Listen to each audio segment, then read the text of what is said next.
Ang intense ng mga kaganapan ngayon sa abot kamay na pangarap sapagkat guguho ang mundo ni Doc Robert sa mga isisiwalat sa kanyang sikreto ni Doc Lyndon. Dito nga matapos ang nangyaring trahedya kay Doc Lyndon dahil nga sa kagagawa ni Zoe sa kanya kaya naman ay lakas loob na niyang sasabihin kay Doc Robert ang malaking sikreto nito.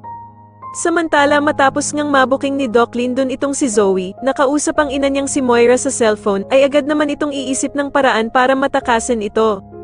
Sasabihan nga ni Zoe si Doc Lyndon na mas maiging silang dalawa na nga lang daw ang nakakaalam para hindi sila mahalata at dito nga ay magpapasama ito sa kanyang hulihin si Moira kung nasan man ito.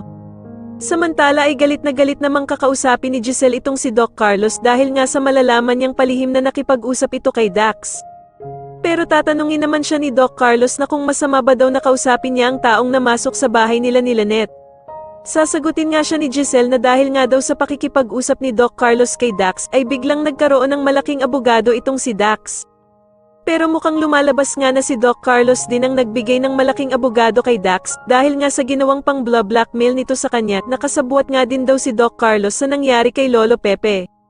Sa kabilang banda naman ay hindi inaasahan ni Annalyn na mabubuking niya ang pinaplano ng mag-inang Moira at Zoe dahil nga sa isang attendant ng hotel na aakalain ngang siya si Zoe.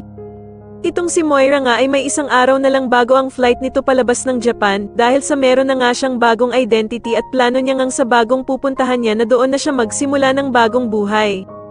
Pero dahil nga sa wala na talagang balak na sumama si Zoe sa bruhan niyang ina na si Moira, kaya naman ay makikiusap ito na baka pwede daw itong makipagkita sa kanya at makasama siya for the last time.